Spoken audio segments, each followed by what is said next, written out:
Com o retorno da Câmara Municipal, das atividades do Poder Legislativo, a semana foi bastante movimentada e intensa. Por exemplo, a Prefeitura detectou vigilância sanitária e divulgou que o açaí estaria contaminado. Os produtores estiveram na Câmara Municipal reclamando da forma como foi feita a divulgação, sem critério algum, trazendo prejuízo para toda a classe de produtores, batedores de açaí e vendedores de açaí. O outro tema na Câmara também foi a questão do IPTU, que a Prefeitura identificou um desconto de 20% que seria ilegal, que vinha sendo dado desde gestões anteriores. Nesse caso, teria que haver um acréscimo, e houve um acréscimo de 20% no IPTU. Eu acho que esses dois assuntos, para a gente começar, Osmir, fica à vontade. Marca do pênalti. Tem que responder o líder do prefeito começar, inicialmente. Eu tô ferrado, porque por o um Emerson. eu sou infectologista, né? Eu sou Pois líder é. da prefeita, então vou ter que falar dos dois. Vamos começar com o Emerson, que o Emerson, inclusive, chegou a fazer uma proposta, no caso do IPTU, chegou a fazer uma proposta para resolver o impasse. Já que a Prefeitura não tinha resolvido, né? Primeiramente, a gente tem que esclarecer para a população o que é que aconteceu de fato. A população foi surpreendida com um aumento de 20%. E segundo o secretário de Finanças do município, foi devido a uma descoberta na parametrização do sistema, ou seja, descobriram no sistema que tinha um erro, que estavam emitindo o IPTU a menos.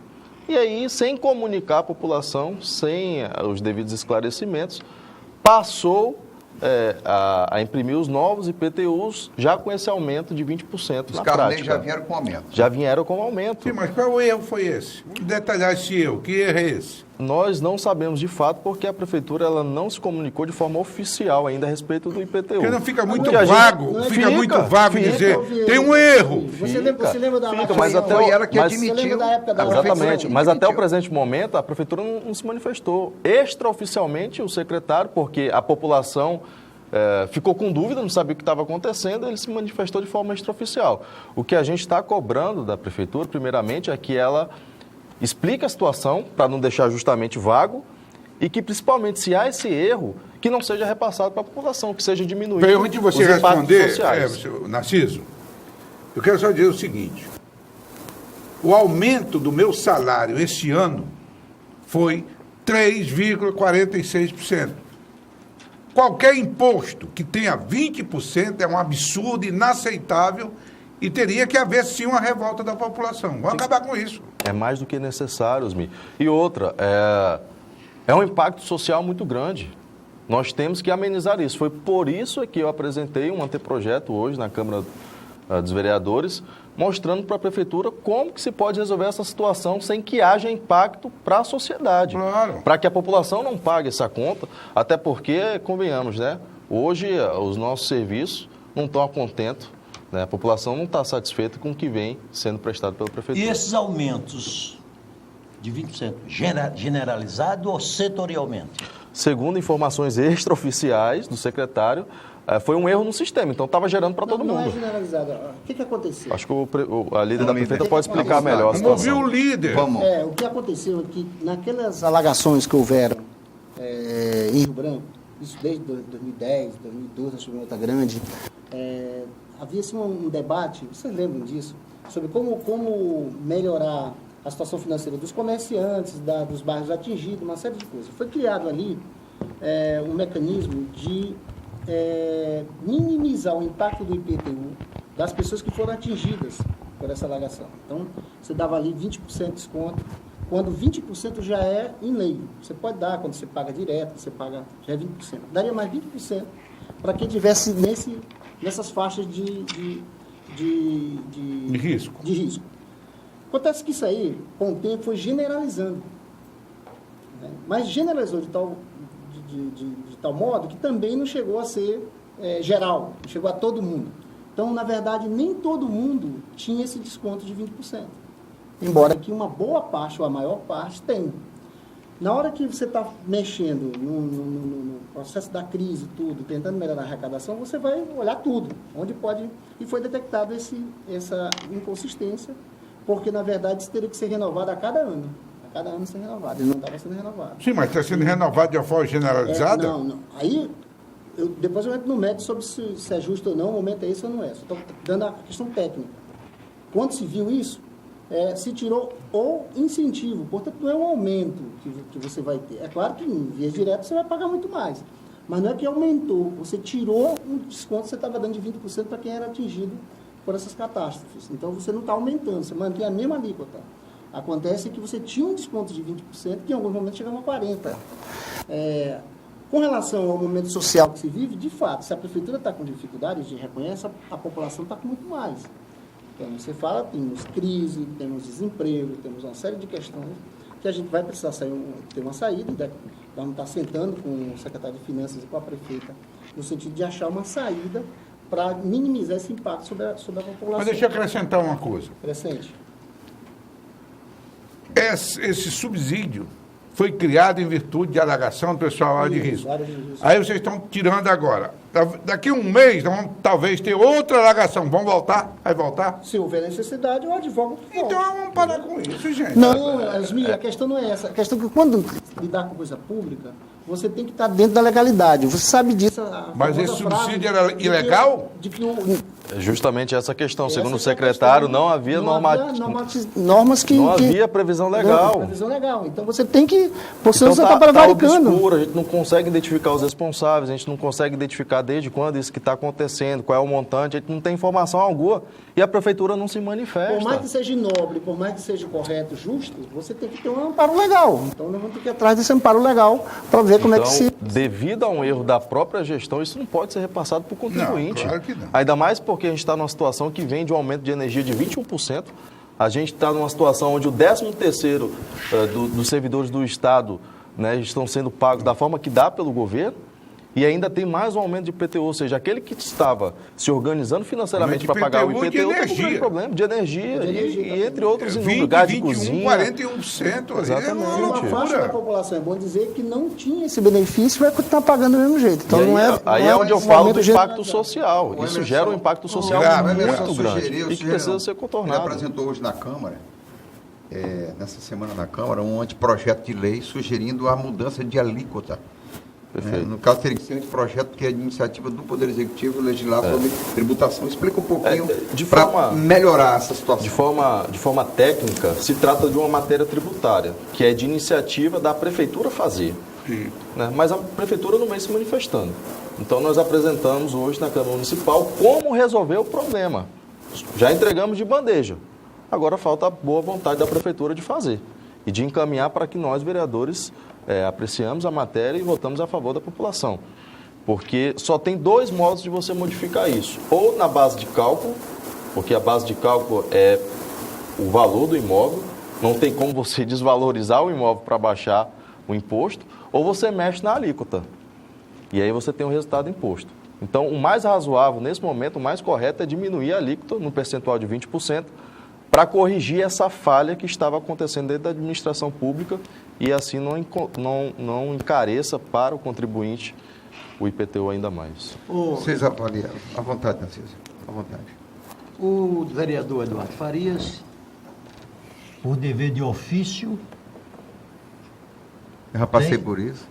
É sofrido. Tem que defender o governo, né? Não, mas só defendo aquilo que é minha consciência, até onde minha consciência vai. Então você não vai ser leal ao governo. Governos erram. Vai ser a primeira vez. Sim. Se for, essa é a primeira vez.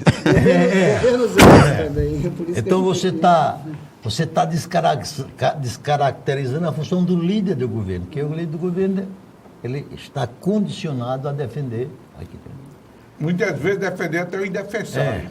Não, é isso que eu queria... O Emerson Jarudi, politicamente, você é oposição, situação ou tico-tico no fubá? Olha, não sei o que é o tico-tico no fubá. Qualquer coisa. Se for a terceira posição, é o que eu sou. Eu sou da linha da independência, sempre deixei claro, inclusive aqui no Tribuna Livre. Quando era candidato, como seria a minha forma de atuação, eu trabalharia na independência. Até não falei seria aqui, candidato a deputado? Eu falei aqui, Você cumpri, não fui candidato, né, a deputado, estou cumprindo meu mandato até o final de 2020, mas tanto é que no meu material de campanha não tinha nada relacionado a majoritário, porque o vereador é o grande fiscal do prefeito. Se eu já entrar lá de mão dada com o prefeito, o que é que eu vou fiscalizar? Eu perco minha atribuição constitucional. Então, em virtude disso, eu me mantenho na independência. Independentemente do prefeito que entrar lá, a nossa linha de atuação vai ser a mesma. Tanto é que saiu o Marcos Alexandre, entrou o Socorro Neto, né, que apesar de serem da mesma chapa, a nossa linha de atuação é a mesma. E é por isso que eu me declaro independente. Pode até entrar o prefeito da oposição, sei lá, em 2020. Houve uma mudança substancial nessa troca? Narciso, é que ele nunca vota com o governo. Então ele voto, você sabe que eu voto. Os bons projetos eu voto. A coincidência é essa. Eu dou os bons projetos. Para fim de cooptar os votos é a oposição. Mas me dá a oportunidade aqui do vereador Jarudi me fazer uma coisa de segundo. Claro. Eu fui um elemento fortemente apaixonado pela política. Foi, não é mais não? Não, pela política partidária. Ah, sim. Conserta. Pela atividade política, não é nenhuma vaidade, não, que eu sou um sujeito modesto, mas ninguém lê e acompanha, poucos acompanham igual a mim na política. E uma das características que me fez sair da política, deputado, aqui vai elogio para você, embora eu não seja simpático ao seu partido. Eu sei disso. Desde que eu lhe conheço, você se mantém num partido coerente, passou por altos e baixos, atravessou um verdadeiro tobogã. E eu ando ultimamente muito preocupado com esse negócio de nova política, nova república, velha república. E agora teve um imbecil aqui no Acre que apareceu agora falando sobre nova imprensa e velha imprensa. Eu sou contra tudo isso. Eu sou a favor que a república, que é uma conquista a ser eternamente construída, como é a democracia e como são os partidos políticos. Sim. A minha pergunta para o vereador Jarudi: por que tendo 30 partidos políticos, nenhum caiu no seu agrado? Está há quanto tempo sem partido? Só para completar a pergunta do Narciso. Eu acredito que já faz uns 6 meses. Foi por conta do Bolsonaro? Foi por mudanças na diretoria, do modo geral, né, a nível nacional. Diretoria nacional e diretoria estadual? Nacional e estadual também. Eu sofri a ameaça, inclusive, de cassação quando assinei a CPI do transporte público. Né? Mas a grande questão é que o sistema partidário brasileiro está falido. Isso, inclusive, eu também falei da outra vez. Os próprios partidos estão se rejeitando. Eu sou favorável às candidaturas avulsas, que ainda não é permitido no nosso país, mas hoje eu estou numa situação que eu sempre sonhei. Então, hoje, partido político só tem servido para atender os interesses pessoais, principalmente dos caciques, e não está a favor da população. Então, eles vão lá, fecham questão e acabou. Estão nem aí para a população. Então, como é que eu vou defender um partido nesse sentido? É claro, estou à procura de um partido que vai de encontro aos meus interesses. Esse partido vai nascer aí? Você me permite uma análise, que é uma das divergências que eu tenho com e muitas, Jarudi muitas. Na tribuna. E é bom. É o seguinte, entre outros. E é bom. Igual Isso é você, bom. Narciso, talvez nem tanto, É ótimo. mas eu também tenho uma política na minha vida.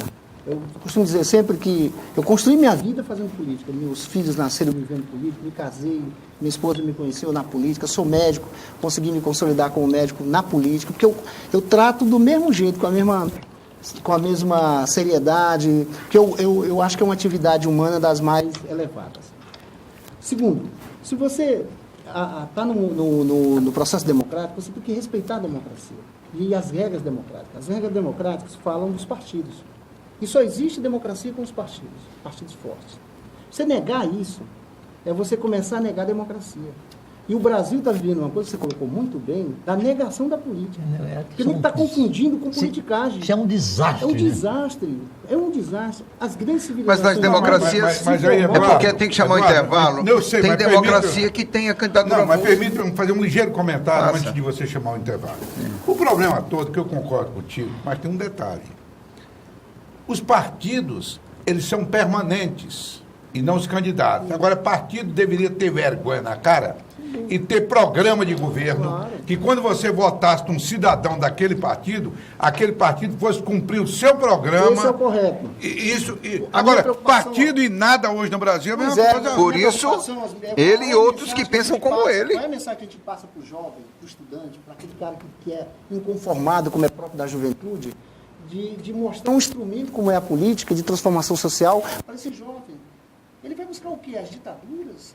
Não, Os governos de aperfeiçoar os partidos Não, políticos. porque vai aperfeiçoar o processo. Por exemplo, E cabe, inclusive, já essa razão- questão das candidaturas avulsas. Eu Eu acho que compreendo. cabe. Agora, A não razão de podemos negar a existir- democracia nem a política. A razão de existir de um partido qual que é? Você ter pessoas adeptas à mesma filosofia. Exatamente. Agora eu pergunto aqui para os senhores, quando entraram num partido político, algum partido esclareceu e falou assim, olha, essa é a filosofia do partido, você concorda? Ninguém nunca Nenhum. leu, Emerson, Fala ninguém nem disso. leu um Não tem programa do informação partido. política, fala. não. Desculpa, Tem que chamar o intervalo. Nem O meu fala. partido é assim. Eu tenho que chamar o a gente intervalo. tem estatuto, entrega, a gente Não lê nem o programa a do gente partido. tem Não lê reuniões, nada. a gente tem congresso. Agora mesmo eu estou indo, sexta-feira, agora eu vou estar em Brasileia e Epitaciolândia reunindo com meus camaradas, Mas tem trabalhando na nossa conferência. Nós fazemos Mas isso. você é gente. dirigente Agora, de partidário. fato, existem muitos partidos que não fazem isso. Agora, o que eu quero chamar a atenção é que nós não podemos Tem jogar que chamar o intervalo. a criança com água Suja do banho. suja do banheiro. Não, nós temos que salvar a democracia, que é o importante. Vamos ao intervalo, o debate tá bom, saudável. Voltamos já já para o segundo bloco. Não sai daí.